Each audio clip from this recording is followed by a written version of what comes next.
요한복음 14장 21절부터 27절까지 보시겠습니다. 요한복음 14장 21절부터 27절까지 보십니다. 나의 계명을 가지고 지키는 자라야 나를 사랑하는 자니 나를 사랑하는 자는 내 아버지께 사랑을 받을 것이요 나도 그를 사랑하여 그에게 나를 나타내리라. 가룟 아닌 유다가 가로되 주여 어찌하여 자기를 우리에게는 나타내시고 세상에게는 아니하려 하시나이까. 예수께서 대답하여 가라사대 사람이 나를 사랑하면 내 말을 지키리니 내 아버지께서 저를 사랑하실 것이요 우리가 저에게 와서 거처를 저와 함께 하리라.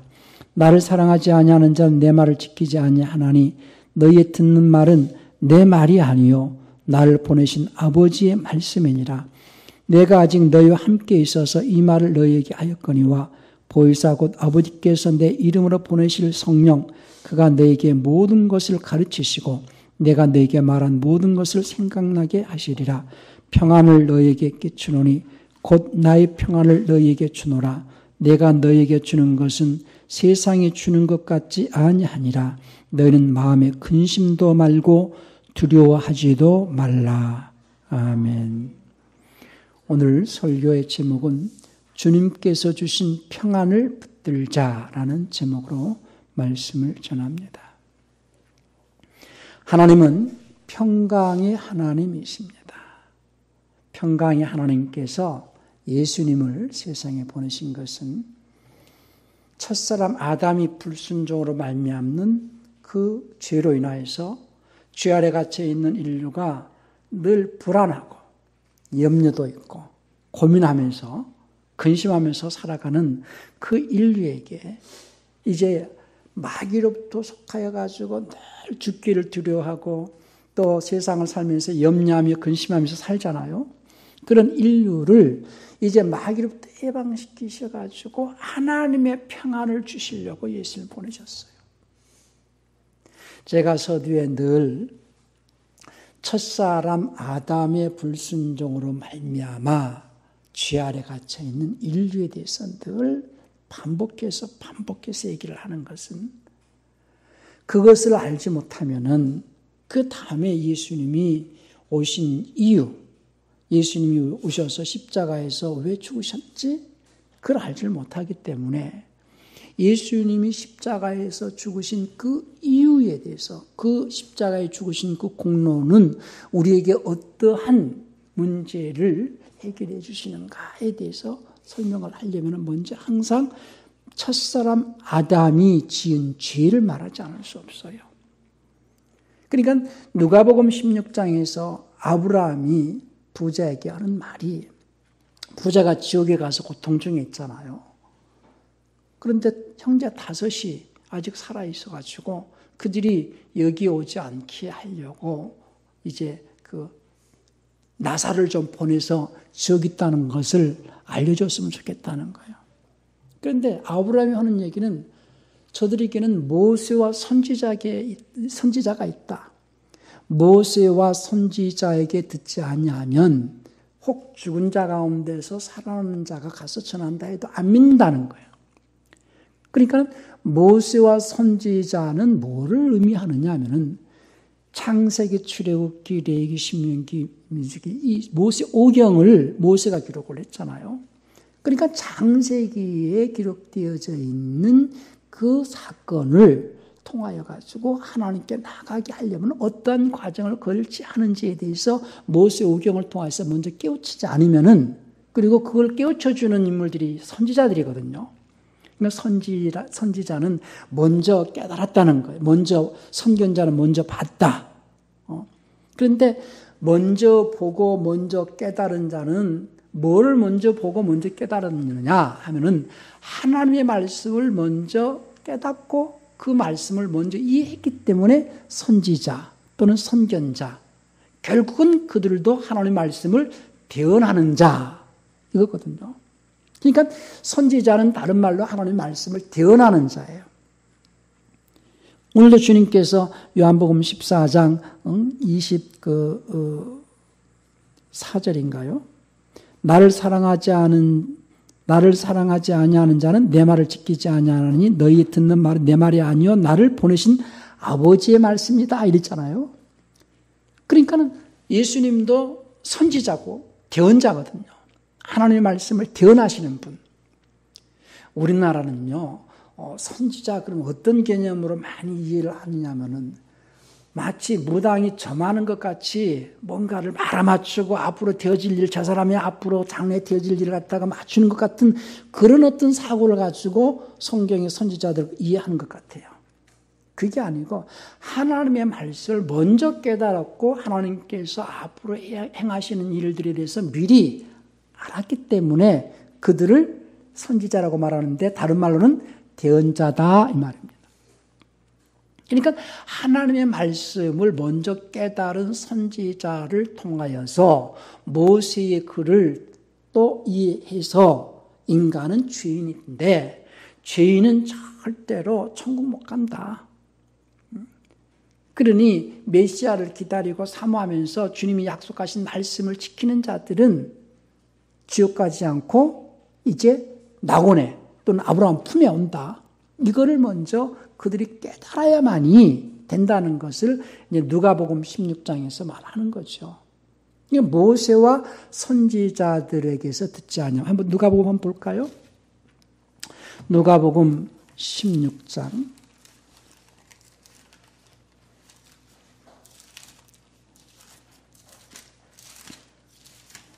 그게 31절인데 결론이 가로되 모세와 선지자들에게 듣지 않냐면 비록 죽은 자 가운데서 살아난 자가 있을지라도 고난을 받지 아니하리라 했다 하시니라. 27절부터 봅시다. 가로되 그러면 구하는 아버지여 나사로를 내 아버지 집에 보내소서. 지금 죽어가지고 아브라함의 품에 있는 나사로를 아버지 집에 보내달라는 거예요. 내 형제 5이 있으니 저에게 증거하게 하여 저희로 이 고통받는 곳에 오지 않게 하소서. 아브라함이 가로되 저에게 모세와 선지자들이 있으니 그들에게 들을지니라. 가로되 그렇지 아니하니이다. 아버지 아브라함이여 만일 죽은 자에게서 저에게 가는 자가 있으면 회개하리이다. 가로되 모세와 선지자들이 듣지 아니하면 비록 죽은 자 가운데서 살아나는 자가 있을지라도 고난을 받지 아니하리라 하였다 하시니라. 죽은 자 가운데서 살아나는 이가 가서 고난다 해도 안 듣는다는 거예요. 예수님은 죽은 자 가운데서 살아나시는 하나님의 아들이시라는 것을 아무리 말해도 그들은 안 믿는다는 거예요. 뭐부터 알려줘야 되느냐? 예수님이 십자가에서 죽으신 이유, 원인, 그로 말미암아서 우리가 어떤 혜택을 누리게 되는가? 그거 먼저 깨우쳐 주기 위해서는 먼저 인간은 죄인이다. 왜 죄인이냐? 첫사람 아담이 하나님의 말씀에 불순종으로 말미암아서 죄인이 되었다. 그래서 영원히 지옥 갈 수밖에 없는 그런 죽은 자다라는 것을 먼저 깨우쳐 주지 않으면은 아무리 예수님은 이 하나님의 아들이시고 우리의 죄를 사해 주셨습니다. 근데 그게 무슨 죄인지를 알지 못하잖아요. 그러니까 늘 제가 설교하기 전에는 첫사람 아담이 불순종으로 말미암는 죄. 아담이 그때의 에덴 동산에서 얼마나 큰 사건을 저지른 것이 아니고 사람이 없었잖아요. 아담과 하와밖에 없었잖아요. 누구를 살인을 했거나 큰 사고를 친 것이 아니고 하나님의 말씀에 불순종한 것이 인간은 지옥 갈 죄. 세상에서 가장 큰 죄는 무슨 죄냐? 하나님의 말씀에 불순종하는 죄가 가장 큰 죄라는 거예요. 그런데 사람들은 그런 거에 대해서 별로 관심이 없는 것 같아요. 그래서 제가 늘 강조합니다. 불순종은 죄다. 불순종은 지옥 갈 죄다. 세상에서 살 때 도둑질도 하고 폭행도 하고 별짓을 다 해도 지옥 갈 죄는 아니에요. 근데 불순종은 지옥 갈 죄다. 그걸 철저히 알아야 됩니다. 그러니까 매번 그래서 성경은요, 뭐를 강조하느냐? 순종 강조합니다. 순종이 제사보다 낫고 하나님 말씀 듣는 것이 수양 기름보다 낫다. 예수님은 고난을 통해서 순종을 배우시고 우리에게 순종을 가르쳐 주시려고 애를 쓰신다. 왜? 첫사람 아담은 불순종으로 인하여서 모든 인류가 지옥 가게 했다 이거예요. 그런데 예수님은 순종하심으로 우리를 살리셨고 우리에게 계속해서 순종의 모범을 보여주셔가지고 순종의 길을 걷도록 하시려고 우리에게 늘 성령으로 인도하신다는 거예요. 그러니까 가장 핵심은 기독교의 신앙이 이 기독교에서 가장 중요한 거예요. 순종이라는 거예요. 하나님의 말씀에 순종. 목사에게 순종하라는 얘기가 아니에요. 잘못 오해하면 맹종이 될 수 있어요. 하나님의 말씀에 철저히 순종해야 된다는 거예요. 근데 그 말씀을 깨달을 수 있어야 되거든요. 깨달아야 순종을 할 수 있거든. 오늘도 말씀을 통해서 여러분들이 잘 깨닫고 그 말씀에 순종하는 삶을 통해서 세상을 이길 수 있는 그런 신앙인들이 되시길 바랍니다.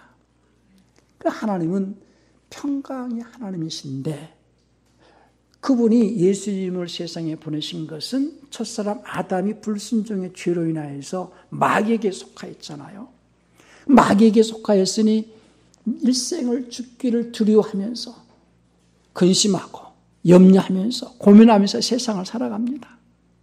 그런 인류를 마귀에게로부터 구원해가지고 해방시켜가지고 이제 인간들이 세상을 살아갈 때 가장 원하는 게 뭐냐면 평안이거든요. 가만히 생각을 해보세요. 사람들은 이 애가 생기면 뱃속에서부터 교육을 시킵니다. 그걸 태교라고 하죠. 그리고 좋은 어린이집도 찾고 또 좋은 초등학교, 좋은 중학교, 좋은 대학교, 좋은 직장, 그리고 돈을 많이 벌게 해서 결국은 행복하려고 하는 거거든요. 목적은 뭐냐? 행복을 위해서 살아가는 게 삶이에요. 행복을. 돈이 아무리 많아도 행복하지 않으면 자살하고요. 아무리 권력이 있어도 행복하지 않으면 자살하고요. 괴롭다 이거요. 고민이 있다 이거요. 행복하지가 않죠. 그러니까 행복하기 위해서 세상을 살아가는데 행복을 추구하면서 행복을 만들어내기 위해서 많은 노력을 하는데 행복은 뭐냐? 평안 속에서 누리는 만족감이거든요. 평안 속에서 누리는 만족감. 그래서 그 평안을 좋은 환경, 편안한 환경을 만들려고. 그러니까 사람들이 여행을 하고 좋은 호텔, 요즘은 호캉스라고 돼요. 좋은 아주 편안한 환경을 만들려고 애를 써요. 그 편안한 환경을 만들기 위해서 돈이 필요하니까 돈을 벌려고 하고 그러면 그 환경이 아무리 편안한 환경이어도 뭐가 편안하지 않으면 안 되느냐? 마음이 평안하지 않으면 안 돼. 아무리 육체적으로는 편안해도 마음이 불안하면은 육체적으로 편안한 게 의미가 없어요. 결국은 평안이 필요하다는 거예요. 평안. 그래서 인간은 평안을 추구하면서 편안한 환경을 가지려고 편안한 환경을 만들려고 편안한 환경을 만들기 위해서 돈을 벌고 그러니까 기왕에 차를 큰 차 타는 것도 적은 차보다는 큰 차가 좀 편안하거든요. 편안한 속에서 평안을 누려보고 싶은 거예요. 편안함 속에서 평안을 누려보고 싶어가지고. 그래서 인간이 평안을 만들려고 애를 쓰지만은 그 평안은 그 순간 짧지요. 또 그 순간이 벗어나면 또 근심이 있고 고민이 있고 불안이 있잖아요. 그러니까 이 평안 속에서 누리는 만족감을 추구하려고 애를 쓰는데 그걸 다른 말로 뭘 한다고요? 그게 행복이라 해요. 그런데 첫째 인간은 욕심 때문에 만족감을 얻지 못해요. 욕심 때문에. 두 번째, 자기가 상대적 평가를 해요. 늘 절대 평가를 하지 않아요. 남과 비교를 해요. 저 사람은 저렇게 됐는데 나는 이러니까 비교해 보니까 못한 것 같아. 그러니까 늘 경쟁 속에서 상대적 평가를 통하여서 뭔가 상대적 박탈감을 그러니까 최고가 돼야 된다는 거죠. 요즘에 연예인들이 요즘 플렉스 무슨 얘기를 해요? 아주 자기가 최고로 이렇게 1등만 알아주는 그런 시대에 살고 있잖아요. 2등은 기억을 않는다는 거예요. 그러니까 늘 상대적 평가를 해가지고 거기에서 늘 불안한 거라. 그러지 마시고 인류 역사상 나 같은 존재는 전무후무하다. 전에도 없었고 이후도 없을 것이다. 하나님께서 나를 만드실 때 최고의 작품으로 만드셨다. 늘 절대적 평가. 나는 대단한 인물이다. 절대적 평가를 하시고 욕심을 갖지 마시고 그리고 늘 마음의 평안을 누리기 위해서는 이 주님의 말씀을 붙잡는 거예요. 평안 속에서 누리는 만족감이 행복인데 왜 평안하지 못하느냐? 왜 불안하느냐? 그리고 왜 만족이 없느냐? 욕심 때문에. 그리고 남과 비교하기 때문에. 그러지 말라는 거예요. 그렇게 세상을 남과 비교하면서 욕심을 가지고 1등을 향해서 남보다 더 학교에서 그렇게 살아가다가 그것이 안 되면 좌절하기도 하고 낙담하기도 하고 그러니까 늘 불안하니까 그것이 이제 조급증도 생기기도 하고 조울증도 생기기도 하고 그래서 자살도 하고 그러거든요. 돈이 많다고 행복한 거 아니에요. 과거에 전에 큰 기업의 회장이 돈이 많았어도 불안하고 근심하고 고민이 많으니까 자살했잖아요. 권력이 있어도 자살하잖아요. 그러니까 늘 고민과 불안 속에서 살아가는 그 인간들에게 예수님께서 오셔서 수고하고 무거운 짐진 자들아 다 내게로 오라. 나는 마음이 온유하고 겸손하니 내 멍에를 메고 나에 와서 쉼을 얻으라. 그리고 예수님께서 우리에게 평안을 주시겠다는 거예요. 평안을. 자 보세요. 예수님께서 제자들에게 오셔서 수많은 그 표적을 보여주셨어요. 예수님이 오셔서 오병이의 이적을 보여주시고 눈문 자 뜨게 하고 병든 자 고치고 죽은 자를 살리고 그런데 그래서 제자들은 이스라엘을 회복할 때가 왔구나. 그동안 약 400여 년 동안 남의 나라 속국에 살면서 많은 공추를 당하고 가난하고 병든 자도 많고 그런데 예수님이 오셔가지고 병든 자 고쳐주시고 또 오병의 이적을 행하시면서 먹을 것도 경제 문제도 해결해 주시고 그리고 죽은 자를 막 살리시고 병든 자를 고치시니까는 그동안에 자기네들이 나름대로 이 마태복음 그 말라기부터 마태복음 중간사에 이 신구약 중간사가 있거든요. 마카비 왕조를 통하여 가지고 나름대로 해본 적도 있어요. 독립운동을 해봤지만 결국은 로마한테 먹혔거든요. 자기 나름대로 열심히 독립운동도 해보고 했지만은 그렇게 안 됐거든요. 그런데 예수님이 오셔가지고 만약에 로마를 대항해 싸울 때에 군량미 걱정 없겠어. 첫째. 전쟁하려면 먹을 것이 먼저 있어야 되잖아요. 두 번째는 군인이라는 것은 군기도 있고 사기도 있어야 되는데 예수님 한 분이면 이 군기뿐만 아니라 사기가 충천할 것 같아. 먹을 거 걱정 없겠지요. 팔이 잘라지면 붙여주면 될 거고 죽은 자는 살리면 될 거고 숫자도 많이 필요해. 12명 뚜껑 대면 될 것 같아. 상대방 죽이고 나 죽더라도 예수님께서 일어나라 그러면 일어날 거 아니겠어요. 그런데 예수님 대장 삼아가지고 이스라엘 회복할 때에 이제는 한 자리씩 차지하려고. 그러니까 야고보와 요한의 어머니가 와가지고 그러거든요. 주의 나라에서 내 아들 하나는 우편에 좌편에.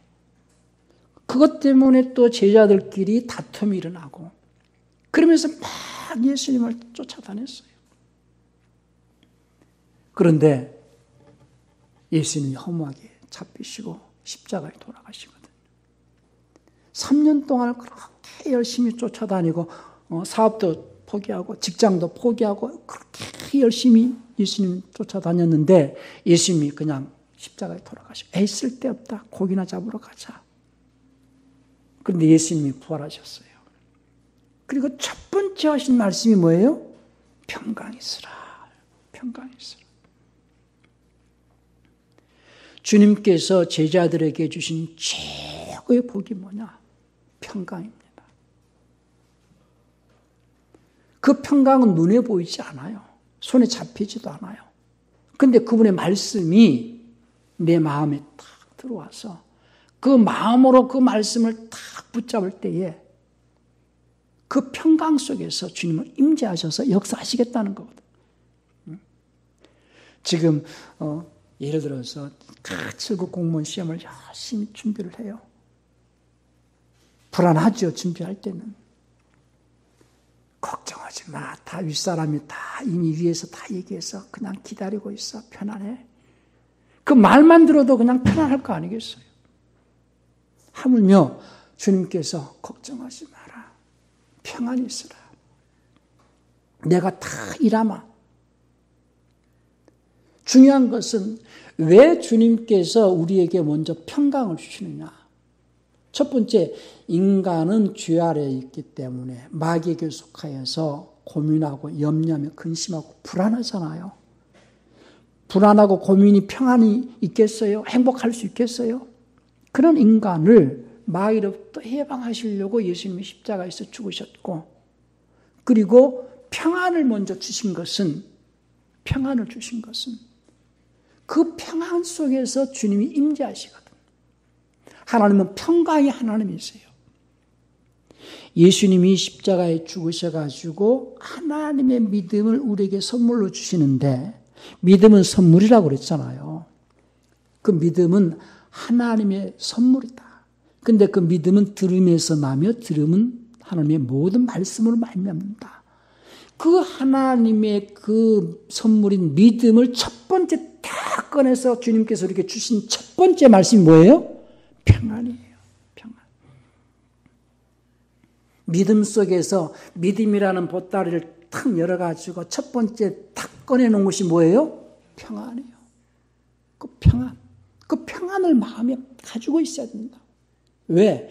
그 평안을 내 마음에 가지고 있을 때에 평강의 하나님께서 임재하신다는 거예요. 평강의 하나님께서. 하나님은 전쟁통에 임하시는 분이 아니고 평강 속에 임하시는 분이세요. 평강의 하나님께서 임하셔가지고 내가 당면한 모든 환경과 모든 문제들을 다 헤쳐나가면서 너는 염려하지 말고 그냥 가기만 해라. 너는 그냥 가기만 해라. 내가 다 그 내 앞에 있는 문제 다 해결해 놓을 테니까. 대신에 내가 내 안에 임재할 수 있도록 너는 항상 마음에 근심하지 마라. 염려하지 마라. 평안을 갖고 있으라. 평안을. 그러니까 내가 붙잡고 있어야 할 게 뭘 붙잡고 있어야 돼? 평안을 붙잡고 있는 게 제일 중요하다는 거예요. 평안을 붙잡고 있는 게. 이게요, 조금 연륜이 필요하고 내공이 좀 필요해요. 사람은요, 간사해가지고 금방 편을 하다가도 어떤 환경이 닥치면은 불안해. 근심해. 베드로가 처음 예수님 만날 때 어떻게 만나게 됐느냐면요. 예수님이 베드로한테 너 고기가 있느냐? 없습니다. 저 깊은 데 나가서 그물 한번 내려봐라. 그러니까 베드로가 하는 말이 내가 밤이 맞도록 여기저기 뒤적거려 봤는데 한 마리도 못 잡았습니다. 그러나 말씀에 의지하여서 내가 그물을 내리리이다. 베드로가 당신은 누군데 나한테 이리라 저리라 하십니까? 나 이 바다에 오랫동안 이 호수에서 갈릴리 호수에서 오랫동안 고기를 잡은 사람이요. 이런 날도 있고 저런 날도 있는 것이니까 오늘은 피곤하니 갑시다. 이러지 않았고 예수님은 목수잖아요.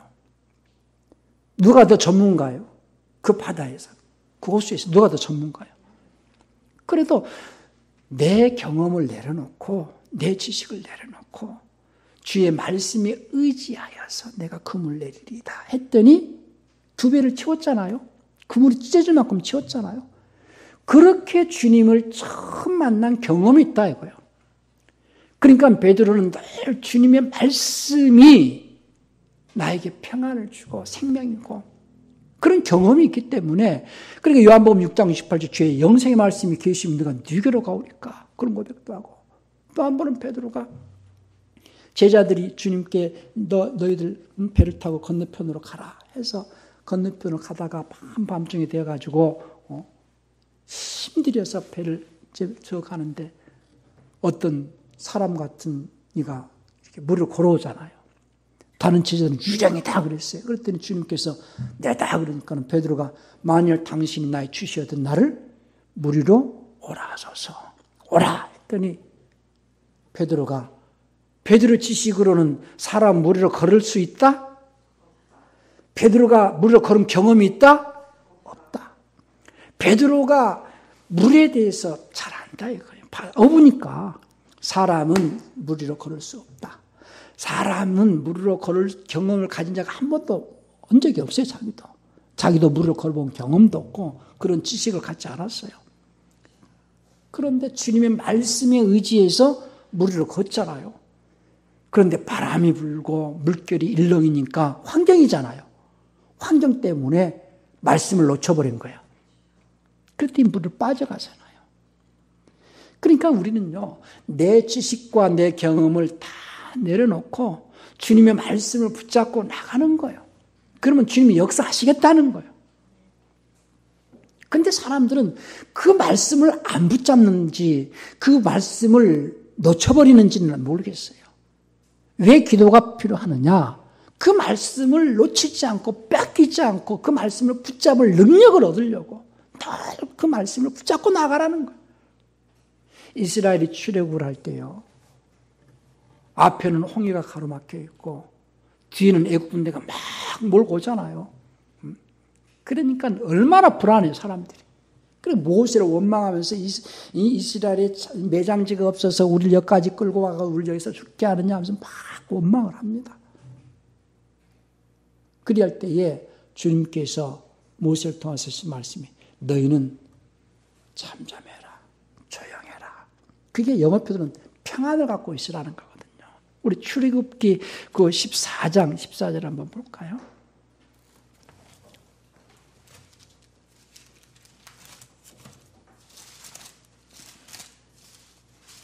출애굽기 14장을 보십시다.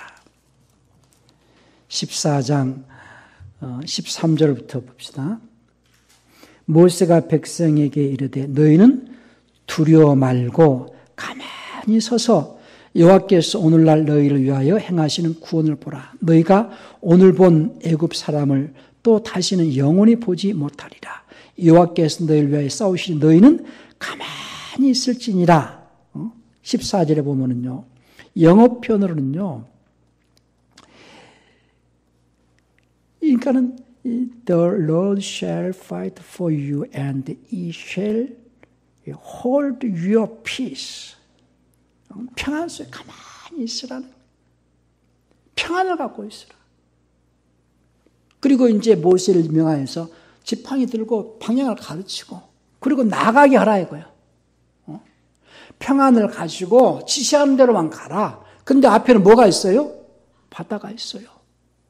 사람들은 바다에 막 그냥 들어가기 두려워하겠죠. 근데 두려워하지 말고 지시하는 대로 가라. 그리고 하나님께서 일하시는 것을 보라는 거예요. 환경이 물러가잖아요. 주의 말씀을 의지하고 평안 속에서, 그럼 주님은 언제 역사하시느냐? 평안 속에서 역사하신다는 거예요. 불안해하지 말라는 거예요.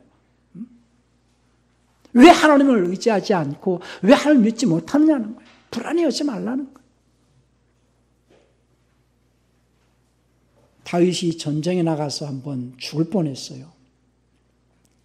그랬더니 수리아 아들 아비새가 와가지고 다윗을 구해내지요. 그러면서 어느 말이 이스라엘의 등불이 꺼질 뻔했습니다. 왕은 다시는 전쟁터에 나오지 마세요. 왕은 전쟁터에서 일해야 돼요. 평안 속에서 일해야 돼요. 만왕의 왕이신 하나님께서 우리 마음이 전쟁터인데 어떻게 일하시겠느냐는 거예요. 우리 마음이 불안하고 근심하고 염려하며 죄도 있고, 마음이 불안하고 근심하고 염려한다는 건 뭐가 많기 때문이요? 죄가 많기 때문이요. 죄를 가지고 있으면요 불안하거든요. 죄를 가지고 있으면 근심이 많거든요. 그러니까 우리 마음을 평안 속에 임재하시는 평강이 하나님께서 일하실 수 있도록 너희는 마음을 평안하게 하라는 거예요. 평안하게. 근데 그 평안은 내가 만들어요. 주님께서 주신 걸 붙잡고 있어야 돼요. 주님께서 주셨는데도 사람들은 주님이 주신지도 몰라. 아니 기왕이면 주님께서 부활하셔가지고 제자들이 유대인들을 두루해가지고 문을 잠그고 이렇게 모여 있었잖아요. 주님이 쑥 들어오셔가지고 야 니네들 그렇게 어렵고 힘들게 나를 따라다니라 고생들 했다. 베드로야 너 황금 2마차 가져라. 야고보야 너도 2마차 가져라. 황금을 주신 게 아니고 뭘 주셨다고요? 평안을 주셨어요. 그 평안은 돈 주고 살 수 있는 것도 아니에요. 최고의 복, 평안. 최고의 복. 돈을 수십조를 갖고 있어도 불안하면 자살 안 되니까요. 대통령이라도 불안하니까 자살해버리잖아요. 시장이 왜 자살했겠어요? 얼마나 불안했겠어요? 뭐 때문에? 죄 때문에. 죄가 있으면 불안하고 죄가 있으면 근심하면서 안 살고 싶거든. 뭐가 없다는 거예요? 결국은 평안이 없다는 거예요. 인간은 자기 노력으로 평안을 만들 수가 없어요. 순간순간일 뿐이에요. 그때뿐이에요. 근데 주님 주신 것은 영원한 거거든요. 주님이 최고의 그 선물인 평안을 우리에게 주셨어요. 그걸 붙잡고 있으라는 거예요. 근데 마귀는 끊임없이 의심을 갖다 주거든. 불안하게 하거든. 그래서 그 평안을 놓쳐버리게 하잖아. 제가 가끔 그런 예화를 내요. 요즘에는 시절이 좋아가지고 그 한약을 그냥 한약방에서 다려가지고 봉투에 넣어가지고 그냥 렌즈에 데우만 먹어도 되게끔 했지만 전에는요 약탕기에다가 아주 정성을 들여가지고 다려가지고 300보자기에 짜가지고 사발에다가 곱게 이렇게 조심조심 가다가 누에 하고 놀래키면은 그 사발을 떨어뜨릴 수 있잖아요. 하듯이 주님께서 주신 평안을 붙잡고 그걸 붙잡고 가는 거예요. 우리는 그걸 놓치지 않으려고 애를 쓰는 거예요. 근데 마귀는 끊임없이 의심을 갖다가 넣어주면서 환경을 통하여서 사람을 통하여서든 환경을 통하여서든 듣는 것을 통하여서든 보는 것을 통하여서든 나를 불안하게 해. 뭘 뺏으려고요? 평안을 뺏으려고. 돈이 많으시면 평안할 것 같지요? 근데 돈이 많은 사람들은 왜 CCTV 달고 왜 담이 더 올라가지고 왜 철조망을 하고 해요? 돈이 많으면 평안한데? 불안하거든 또. 도둑 맞을까 불안해. 돈이 평안을 주는 건 아니에요. 차라리 없는 사람이 문 열어놔도 가져갈 게 없으니까 더 편안하지 않겠어요? 그러니까 사람이 살아갈 줄 모른다는 거예요. 최고의 복은 뭐가 있어야 된다? 평안이 있어야 된다. 그런데 인간은 그 평안을 만들어내기가 어렵다. 근데 그 평안을 누가 주신다? 예수님이. 수많은 이적을 나타내시고 죽은 자를 살리시고 능력이 많으신 그분이 사람들이 이거 째째게 평안을 주신다고 그렇게 생각할 수 있지만은 인간이 가져야 될 최고의 복이 평안이에요. 그걸 누가 주셨어요? 주님께서. 주신지도 몰라 사람들은. 그걸 붙잡고 있으라. 그걸 놓치지 않으려고 애를 써라. 그러기 위해서 그걸 붙잡기 위해서 기도해라. 염려하지 마라. 고민하지 마라. 왜 주의 말씀을 믿지 않느냐? 우리는 급하면은 몇 번을 눌러요? 119를 누르든지 112를 누르든지 할 거 아니겠어요? 그리스도인들은 급할 때에, 위험에 처했을 때에, 불안할 때에 시편 121편을 피세요. 121을 피세요. 121편. 내가 불안하고 고민하고 염려하고 할 때에 뭔가 마음이 편안하지 않을 때에 시편 121편을 한번 펴봅시다.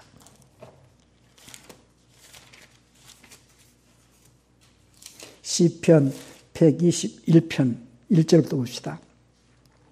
내가 산을 향하여 눈을 들리라. 나의 도움이 어디서 올꼬? 나의 도움이 천지를 지으신 여호와에게로소다. 여호와께서 너로 실족지 않게 하시며 너를 지키시는 자가 졸지 아니하시리로다. 이스라엘을 지키시는 자는 졸지도 아니하고 주무시지도 아니하시리로다. 여호와는 너를 지키시는 자라. 여호와께서 내 우편에서 내 그늘이 되시나니 낮에 해가 너를 상치 아니하며 밤의 달도 너를 해치 아니하리로다. 여호와께서 너를 지켜 모든 환난을 면케 하시며 또 내 영혼을 지키시리로다. 여호와께서 내 출입을 지금부터 영원까지 지키시리로다. 낮에 해가 밤의 달도 상치 못하고 해치 못하고 지금부터 영원토록 그분이 지키시겠다는 거예요. 불안해요, 안 불안해요? 그런데 또 불안해. 그러면 안 믿는 거예요. 뭘 믿겠다는 거예요? 우리는 우리 앞에 어떤 환난이 오고 어떤 환경에서 어려운 환경에서도 고민하지 마시고, 이스라엘이 앞에는 홍해예요. 고민 있죠. 뒤에는 애국 군대 쫓아와요. 근데 주님께는 가만히 있으라는 거예요. 그리고 모세를 향해서 지팡이를 저 바다를 향해서 가르치고 전진하라는 거예요. 앞에는 바다가 있을지라도 전진하라는 거예요. 그러면 환경은 열어질 것이다. 내가 그분의 말씀을 의지하고 행할 때는 그 환경은 열어지게 되어 있어요. 내가 말씀을 의지하고 베드로가 말씀을 의지하고 사람은 물으로 걸을 수 없다는 것을 뻔히 알면서도 그 환경을 초월해버리잖아요. 그 말씀을 놓쳐버리니까 다시 물에 빠지듯이 우리가 우리 앞에 닥친 어려움이나 고난이나 여러 가지 시련 문제는 주님이 주신 평안을 가지고 내가 정진해 나가면 주님이 역사하신다는 거예요. 그렇다고 내가 가만히 있으면 되겠어. 내게 주어진 그 환경에서 최선을 다하는 게 중요합니다. 또 내가 지금 하고 있는데, 열심히 하고 있는데 뭐가 불안하냐는 거예요. 주님이 함께 하시는데. 그렇지 않겠어요? 내가 가고 있다 이거예요. 내가 목표하는 걸 향해 가고 있다 이거예요. 내 앞에 어떤 장벽이 있다 해도 주님이 역사하시면 열어질 수 있으니까 가는 거예요. 뭐를 유지하는 게 중요해요? 불안하면서 가야 돼요? 평안하면서 가야 돼요? 베드로가 불안하면서 갔겠어요? 편안한 마음에서 갔겠어요? 무리로 걸을 때에? 말씀에 의지해서 그냥 주님을 의지하고 말씀에 의지해서 갔는데 불안했어. 뭐 때문에? 환경 때문에. 그러니까 빠지는 거예요. 우리 앞에 어떠한 환경이 나를 엄습하고 어려움을 준다 해도 우리는 뭘 놓치지 말자? 평안을 놓치지 말자. 지금 온통 세상은요, 코로나19 때문에 불안해. 간 데마다 마스크 쓰고. 여름날에 또 얼마나 덥습니까?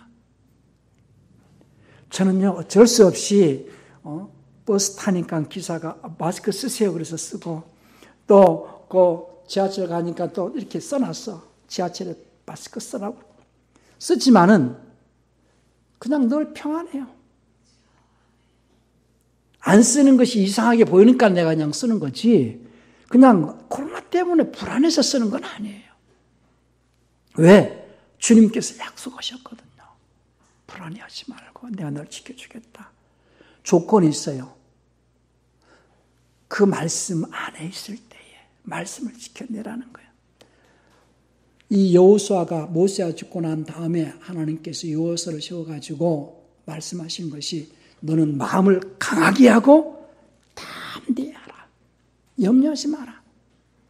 조건은 그 말씀을 잘 지키는 때에 내가 널 지켜주고 너 함께 해주겠다. 말씀을 벗어나지 않고 말씀 안에 있다면 항상 평안을 유지하고 염려하지 말라는 거예요. 자, 오늘 주님께서 내가 너에게 주는 평안은 세상이 주는 것 같지 않다 그랬거든요. 자, 27절은 중심 말씀입니다. 요한복음 14장 27절.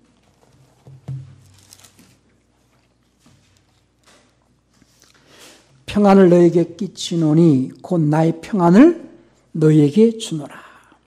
내가 너에게 주는 것은 세상이 주는 것과 같지 아니하니라. 너희는 마음에 근심하지도 말고 두려워하지도 말라. 왜 우리는 하나님을 믿고 예수님을 믿고 나와서 예배합니까? 주님께서 주신 그 말씀을 마음에 받아가지고 그 말씀으로 세상을 이기려고, 세상에서 늘 승리하려고, 이기는 삶을 살려고. 세상을 이기는 이것이 너희 믿음이라고 그랬거든요. 그 믿음 안에 담겨져 있는 주님께서 첫 번째 꺼내주신 말씀이 뭐였어요? 평안이었어요. 평안. 그 평안을 주시려고 예수님은 십자가에서 죽으셨어요. 아십니까? 뭘 주시려고? 평안을 주시려고. 우리를 마귀로부터 해방시키는 게 목적이 아니라니까는요. 우리를 마귀로부터 해방시키신 것은 뭘 주시려고? 믿음을 주시려고. 근데 그 믿음 가운데서 첫 번째 꺼내주신 말씀이 뭐예요? 평안이요, 평안. 최고의 평안의 능력입니다. 왜? 그 평안을 마음에 품고 있는 자 속에 평강의 하나님께서 함께 하신다는 거예요. 임마누엘이 뭡니까? 하나님이 우리가 함께 하시는 거 아니에요. 그러니까 어떤 자에게 하나님, 임마누엘, 어떤 자에게 하나님께서 함께 하신다고요? 하나님이 주신 평강을 품고 있는 자에게, 하나님께서 주신 그 평강을 품고 있는 자에게 평강이 하나님께서 임재하셔가지고 이제 사단의 세력을 다 물리쳐주시고 늘 나를 눈동자같이 지키시면서 낮에 해가 상치 못하고 밤에 달이 해치 못하도록 늘 영원까지 지켜주시겠다는 거예요. 할렐루야. 근데 사람은 간사해가지고 또 눈에 보이는 환경이 있거든. 귀에 들려지는 소리가 있거든. 그러니까 또 이제 의심하고 불안해. 마귀는 끊임없이 그걸 할 거예요. 끊임없이. 마귀는 끊임없이 환경을 통하여서, 사람을 통하여서 듣게 하고 환경을 통해서 보게 하면서 내 마음이 뭘 갖다 주려고 애를 써요? 불안을 갖다 주고 애를 쓸 거예요. 그 싸움이에요. 다른 싸움이 아니에요. 불안해하지 마세요. 주님이 함께 하십니다. 평강을 지세요. 그 평강을 놓치지 않기 위해서 기도하세요. 기도하세요. 하나님 살아계십니다. 온통 세상이 코로나 때문에 난리들이 아니에요. 주님께서 약속하셨거든요. 그 극심한 그 전염병으로부터 내가 너희를 지켜주겠다. 또 한번 봅시다. 시편 91편 한번 봅시다.